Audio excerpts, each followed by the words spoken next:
तो हेलो, एक बार फिर स्वागत है आपका यूनिक एस अकेडमी बाय गुल फैमिली राजी में। और मैराथन क्लास चल रही है, लेकिन इसको हमने अलग अलग हिस्सों में बांट लिया है। हम एंग्लो मैसूर एंग्लो मराठा वार की बात कर रहे हैं और उसी के साथ लगे हाथ हैदर अली टीपू सुल्तान के बारे में बहुत कुछ आपको बताते जा रहे हैं। और इससे रिलेटेड जो भी चीज़ें हमने उसको किसी को छोड़ा नहीं है, ठीक है ना। तो पार्ट 1, पार्ट 2, पार्ट 3, चार पार्ट हो चुके हैं, शायद 4 पार्ट इसके हो चुके हैं और ये अब 5वां पार्ट है। अभी मैं एक साथ रिकॉर्ड कर रहा हूँ, फिर इनको मैं एक एक करके अपलोड भी कर दूंगा 2-1 दिन में, ठीक है। तो आपको सभी मिल जाएंगे। तो बिना किसी भूमिका के हम लोग आगे चलते हैं, क्योंकि पार्ट 1, पार्ट 2, पार्ट 3 में काफ़ी हम लोगों ने इसका इंट्रोडक्शन दे दिया है। सारी बैकग्राउंड या बेसिक चीज़ें जो हैं हमने बता दी हैं। आगे चलते हैं बिना समय गवाए। तो सेकेंड एंग्लो मैसूर वार हो गया था, मैंगलोर की संधि से ये ख़त्म हो गया। सेकेंड एंग्लो मैसूर वार किस संधि से ख़त्म हुआ? मंगलोर की संधि से, है ना। मंगलोर की संधि 1784 में हुई, मैकार्टनी और टीपू के बीच में। ओके, अच्छा, इसी युद्ध के दौरान अंग्रेज़ों ने हैदराबाद के निज़ाम से एक ट्रीटी की थी, या हैदराबाद के निज़ाम से संधि की थी। जिन लोगों को ठंड लग रही हो वो धूप में थोड़ी देर जाकर के धूप सेक सकते हैं, है ना। क्योंकि मैं देख रहा हूँ कि लोगों की नाक का रंग जो है लाल होने लगा धीरे धीरे ठंड की वजह से। ओके, खैर आगे चलें। तो कहाँ थे हम? तो इसी युद्ध के दौरान, सेकेंड एंग्लो मैसूर वार के दौरान, निज़ाम हैदराबाद, ध्यान देंगे, निज़ाम हैदराबाद और अंग्रेज़ों के बीच में भी एक ट्रीटी हुई थी, जो भविष्य में मैसूर और निज़ाम हैदराबाद के बीच हमेशा के लिए झगड़ा का कारण बनी। यहाँ पर मैंने लिख रखा है, यहाँ पर अंग्रेज़ निज़ाम ट्रीटी, ये जो हुई थी सेकेंड एंग्लो मैसूर वार के दौरान हुई थी। इस ट्रीटी से हुआ ये कि निज़ाम ने मैसूर का साथ छोड़ दिया। निज़ाम ने मैसूर का साथ छोड़ दिया और निज़ाम ने कहा कि हैदर अली का जो मैसूर पर कब्जा है वो इलीगल है, अवैध है। अच्छा, निज़ाम क्यों कह रहा है ऐसा? प्रियंका, निज़ाम क्यों कह रहा है ऐसा? अंग्रेज़ निज़ाम से क्यों कहलवा रहे हैं कि आप ये कहो कि हैदर अली का मैसूर पर जो कब्जा है वो इलीगल है, और निज़ाम से मांग रहे हैं दीवानी। अंग्रेज़ों को, जैसे मीर जाफ़र था, मीर कासिम जो भी था, मैं नाम भूल रहा हूँ, मीर जाफ़र या उसके बाद के जो नवाब थे, उन्होंने अंग्रेज़ों को बंगाल, बिहार, उड़ीसा की दीवानी दी थी। तो उसी तरह से निज़ाम हैदराबाद ने अंग्रेज़ों को मैसूर की दीवानी दी। तो ऐसा क्या लीगल राइट है निज़ाम हैदराबाद का जो उन्हें मैसूर की दीवानी दे रहा अंग्रेज़ों को? बताएं प्रियंका, जल्दी से दिमाग के घोड़े दौड़ाएं और बैकग्राउंड में जाएं।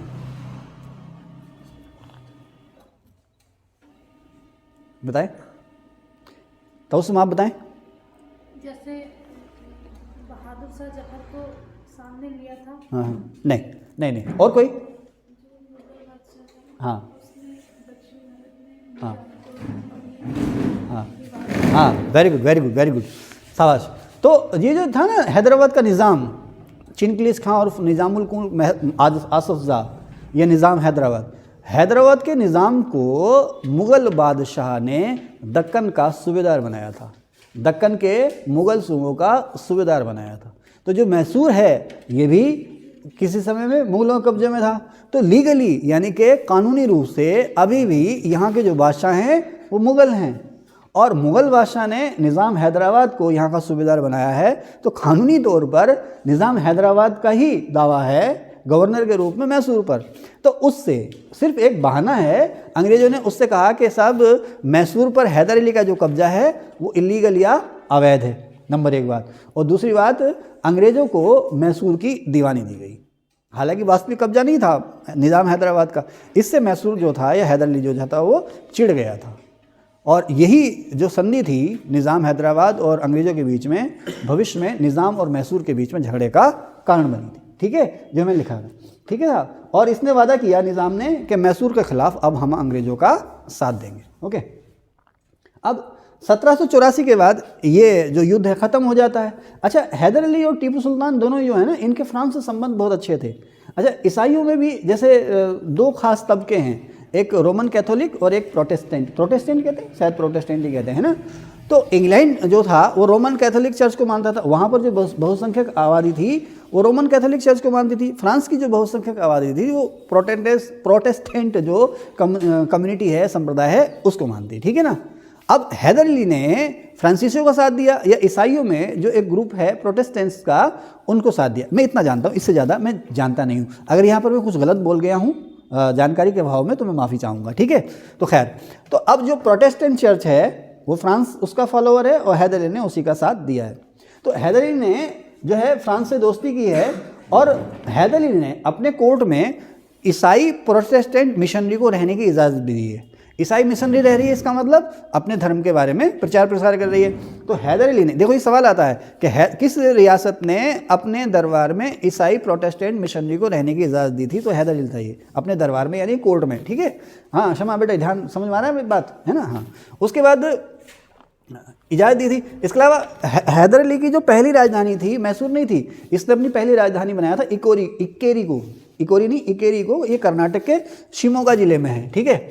और इसी साथ साथ इसने प्रोटेस्टेंट लोगों को श्रीरंगपट्टनम बाद में मैसूर की राजधानी बनी थी और टीपू सुल्तान ने इसे अपनी राजधानी बनाया था।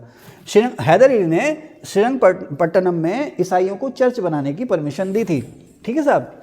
इसने ईसाइयों को अपने यहाँ नौकरियाँ भी दी थी, जो जिस लायक होगा उसके लिए अपने यहाँ नौकरियाँ भी दी थी। लेकिन जो इस ईसाई ग्रुप में जो शामिल थे वो थे फ्रांसीसी, ये प्रोटेस्टेंट। इससे भी अंग्रेज जो थे या रोमन कैथोलिक जो थे वो हैदर अली से नाराज़ थे, ठीक है।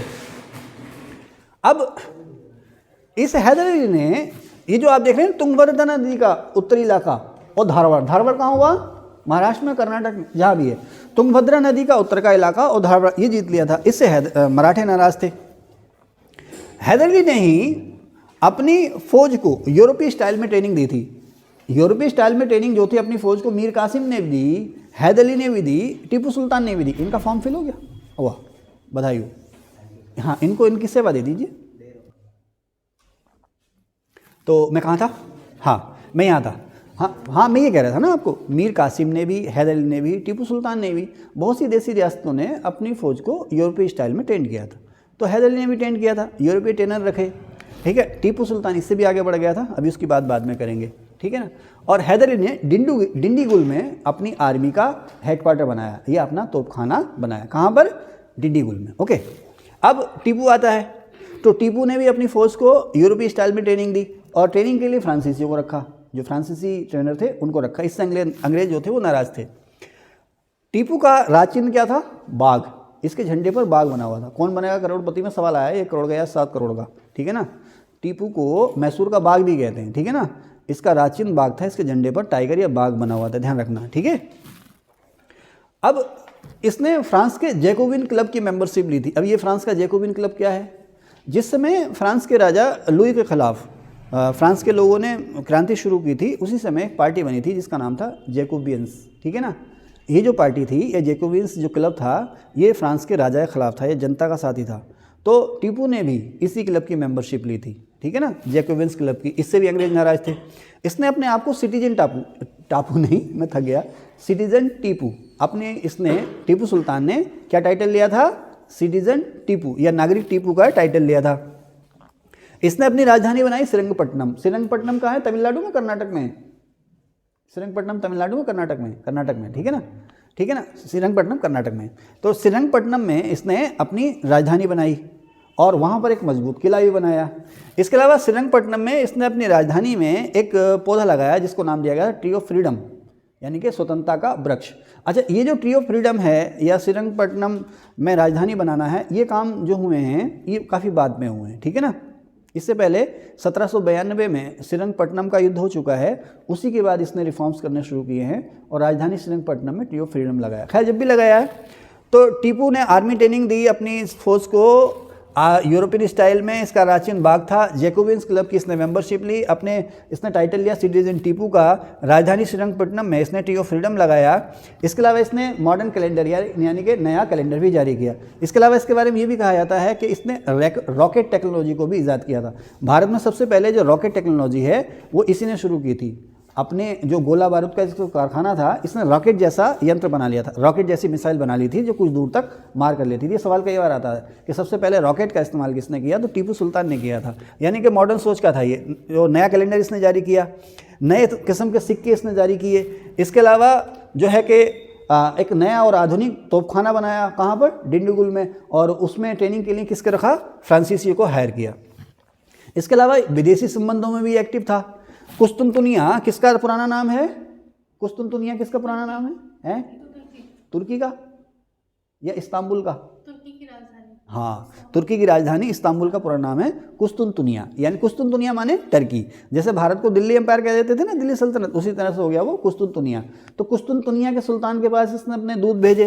इसके अलावा काबुल में भी इसने अपने दूत भेजे। इसके अलावा बगदाद का जो ऑटोमन किंग था उसके पास भी अपने इसने दूत भेजे थे, डिप्लोमेटिक मिशन भेजे थे और कोशिश की थी कि अंग्रेजों के खिलाफ एक अलायंस बन जाए, लेकिन इसमें इसे कोई खास कामयाबी मिली नहीं थी, मौके पे इसे हेल्प मिली नहीं थी।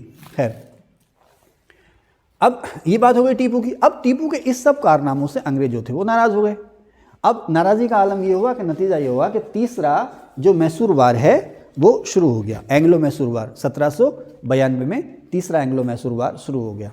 ठीक है साहब, तो मैंने यहाँ लिखा है आपको तीसरा एंग्लो मैसूर वार, यहाँ 1790 से 1792 के बीच में हुआ। अब इस युद्ध का बहाना क्या दिया टीपू ने अंग्रेजों को? एक्चुअली यहाँ पर आप देख रहे हैं ना, ये देख रहे हैं त्रावणकोर। सर इसको थोड़ा सा कर देंगे। ये जो है त्रावणकोर की जो रियासत है, इसकी हैदर अली से बनती नहीं थी, ये अंग्रेजों की दोस्त थी। ये जो रियासत थी त्रावणकोर की रियासत, इसकी अंग्रेजों से नहीं बनती थी, ये अंग्रेजों की दोस्त थी ये रियासत। लेकिन मैंने कहा ना शुरू में, मैंने आपको कहा कि हैदर अली जो था दोस्त बनाने में माहिर था और टीपू जो था वो दुश्मन बनाने में माहिर था। इसने त्रावणकोर से उलझना शुरू कर दिया और अंग्रेज जो थे वो युद्ध का बहाना ढूंढ रहे थे। इसने क्या किया कि इसने त्रावणकोर पर हमला कर दिया। अब जब हमला कर दिया तो अंग्रेजों को युद्ध का बहाना मिल गया। मैंने लिखा है ट्रिपलेट ने हमला कर शुरू किया। ट्रिपलेट कौन हुआ ये? मराठे, हैदर अली और निज़ाम हैदराबाद। नहीं सॉरी, हैदर अली गलत बोल गया, मराठे, अंग्रेज और निज़ाम हैदराबाद, इन तीनों ने, यानी कि अंग्रेजों ने अब किसके साथ मिलकर के अपना जो है कि अलायंस बनाया? हैदर अली के खिलाफ मराठे और निज़ाम के साथ मिलकर के। अच्छा, अब इस जो ये आप जो तीसरा मैसूर वार देख रहे हो, इस समय अंग्रेज कमांडर कौन था या गवर्नर जनरल कौन था? Lord Cornwallis. अभी मैंने पिछले पार्ट में आपसे बात की ना अमरीकी क्रांति की। 1776 में अमरीकी क्रांति शुरू हुई थी, 1779 के आसपास वो सक्सेसफुल हो गई थी, अंग्रेजों को वहाँ से भागना पड़ा था। तो अंग्रेज जो कमांडर था, जैसे अब अक्सर हम सवाल पूछते हैं ना कि भारत की आज़ादी के समय में जो वायसराय था कौन था? लॉर्ड माउंटबेटन था, है ना। भारत जब आज़ाद हुआ तो उस समय वायसराय कौन था? लॉर्ड माउंटबेटन था। हालांकि ये तो पहले ही तय हो चुका था, लॉर्ड वेबल के समय में ही तय हो चुका था कि भाई अब अंग्रेज यहाँ से जाएंगे, लेकिन अब माउंटबेटन को भेजा गया कि भाई कैसे आना, क्या लेके आना, क्या छोड़ के आना, है ना। तो अब जब अमेरिका में इंग्लैंड के लोग हारे, इंग्लैंड की सेना हारी, तो उस समय इंग्लैंड में जो अंग्रेज फौज का कमांडर था वो था लॉर्ड कॉर्नवालिस। लॉर्ड कॉर्नवालिस को हथियार डालने पड़े थे। इससे लॉर्ड कॉर्नवालिस जो था वो ग्लानि फील करता था, समझे ना, ये अपने आप को कमतर फील करता था। एक चुभन तो होती है ना, है ना भाई। अब तुम मेरे स्टूडेंट हो, अब मेरे साथ तुम पढ़ते रहो, तुम्हारे IAS के 6 के 6 अटैम्प्ट ज़ाया हो जाएं मेरे साथ रहते हुए, तो मुझे अजीब सी कसक तो रहेगी ना, है ना। वो जगजीत सिंह साहब एक गज़ल भी गाएगा ना, कौन सी गज़ल? कि तू नहीं तो ज़िंदगी में और क्या रह जाएगा, सब धुआं हो जाएगा, एक खला रह जाएगा, है ना। खला माने सिर्फ राख ही राख बची, सब बयावान हो गया। तो एक चुभन सी, एक कसक सी तो होती है ना। तो लॉर्ड कॉर्नवालिस के दिल में चुभन नहीं थी, पूरा का पूरी तलवार घुसी हुई थी। कांटे की चुभन ना थी उसके दिल में, सुई कांटे की चुभन ना थी उसके, तो सीने में पूरी तरह से कटार तलवार घुसी पड़ी थी। तो बिलबिला रहा था, भाई पूरा का पूरा अमेरिका तुम्हें छोड़ना पड़ा। तो खैर, अब लॉर्ड कॉर्नवालिस को भारत भेजा गया था गवर्नर जनरल बना करके, और पिट्स एक्ट से गवर्नर जनरल और जो चीफ कमांडर था वो दोनों एक ही हो गया था। आपसे सवाल ही पूछता है कि पहला पिट्स एक्ट के बाद पहला ऐसा गवर्नर जनरल कौन था जो गवर्नर जनरल के साथ साथ आर्मी कमांडर भी था? तो लॉर्ड कॉर्नवालिस था। अब लॉर्ड कॉर्नवालिस ने अपना खोया हुआ सम्मान फिर से हासिल करना था, इसके लिए उसने मैसूर को चुना, मैसूर और मराठों को चुना उसने। तो मैसूर के खिलाफ उसने मोर्चाबंदी शुरू कर दी थी। तो मैसूर के खिलाफ जो भावनाएं थी मराठों के बीच में और निज़ाम के बीच में, उन भावनाओं को भड़काया उसने। मराठों और निज़ाम दोनों को ही लालच दिया। मराठों को ये लालच दिया कि हम तुम्हें आधा मैसूर देंगे, पूरा का पूरा आधा मैसूर देंगे। निज़ाम को भी बड़े बड़े लालच दिए गए, और निज़ाम हैदराबाद, मराठे और कौन? अंग्रेज, इन तीनों ने अलायंस बनाया और टीपू के खिलाफ बहाना ढूंढने लगे। टीपू ने यह बहाना दे दिया किस रूप में? त्रावणकोर पर हमला करने। ठीक है साहब। तो पहले एंग्लो मैसूर वार का कारण क्या था? अंग्रेजों का हमला। अंग्रेजों का हमला किस पे? किस पर हमला? नहीं, ये मैं शायद गलत बोल गया। पहले पहले पहले पहले एंग्लो मैसूर वार का जो कारण था वो दोनों की महत्वाकांक्षाएं थी। दूसरे अंग्रेज मैसूर वार का जो कारण था वो था अंग्रेजों का माहे पर हमला, ठीक है ना, जिसे हैदर अली अपने संरक्षण मानता था। तीसरे अंग्रेज मैसूर वार का कारण था टीपू का त्रावणकोर पर हमला। हालांकि कारण तो एम्बिशन थी सभी की, सभी एक दूसरे पर विजय पाना चाह रहे थे, लेकिन जो तात्कालिक कारण था तात्कालिक कारण जो था वो था अंग्रेजों का नहीं मैसूर का त्रावणकोर पर हमला। युद्ध शुरू हो गया साहब, ठीक है ना। 1790 से 92 तक ये युद्ध चला और इस युद्ध में ये जो ट्रिपलेट अलायंस था निज़ाम का, मराठों का और अंग्रेजों का, इन्होंने टीपू को बहुत क्षति पहुंचाई, बहुत नुकसान पहुंचाया। कैसे, यहाँ पर देखें, मैंने यहाँ लिख भी रखा है सर, इधर थोड़ा सा देखेंगे। तीसरे मैसूर वार में कानवालिस ने बेल्लोर, बेल्लोर कहाँ हुआ, मद्रास के पास, ठीक है ना, तमिलनाडु में, बेल्लोर और अंबूर जीत लिया। ये सब तमिलनाडु में हुए और ये किसके कब्जे में थे, टीपू सुल्तान के कब्जे में थे। तो बेल्लोर जीत लिया कॉर्नवालिस ने, अंबूर जीत लिया, बाद में इसने बंगलोर को भी जीत लिया। खास खास ठिकाने जो थे वो टीपू के जीत लिए, एक के बाद एक किले टीपू के जाते रहे और राजधानी श्रीरंगपट्टनम को घेर लिया, चारों तरफ से श्रीरंगपट्टनम को घेर लिया। ऐसे में फिर टीपू सुल्तान ने युद्ध विराम की पेशकश करी। अच्छा, अब यहाँ पर बात आती है कि कॉर्नवालिस चाहता तो आगे बढ़ करके टीपू का खात्मा कर देता। देखें कितने कूटनीतिज्ञ थे ये लोग, ऐसे ही थोड़ी 200 साल तक यहाँ जमे रहे, है ना। लेकिन फिर गांधी जी आए, ना चलो भाई हम देखते हैं तुम्हें, है ना, तो वो चलो अलग मसला है। तो 1790 से 1792 के बीच में झड़पें होती रहीं।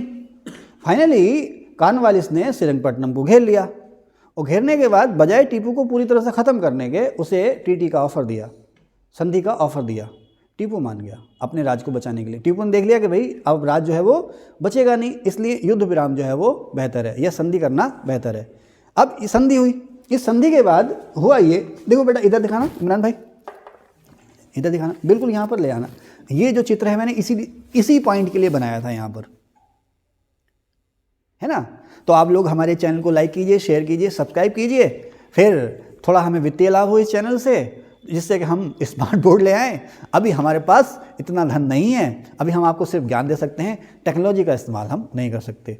आप लोग सब्सक्राइब कीजिए, इसको फैलाइए, ये मोनेटाइजेशन में आ जाए, मोनेटाइजेशन में हो जाए तो इसका पैसा निश्चित ही रूप से आपके लिए खर्च होगा। ओके, चले मैं आगे। तो क्या होते हैं वो टेक्निकल कुछ सहायता वायता हमें मिल जाएगी तो मामला बन जाएगा, नहीं तो ऐसे चल ही रहा, तुम लोगों को तो फ़ायदा हो ही रहा, किसी और को होना हो तुम लोगों को फ़ायदा हो रहा।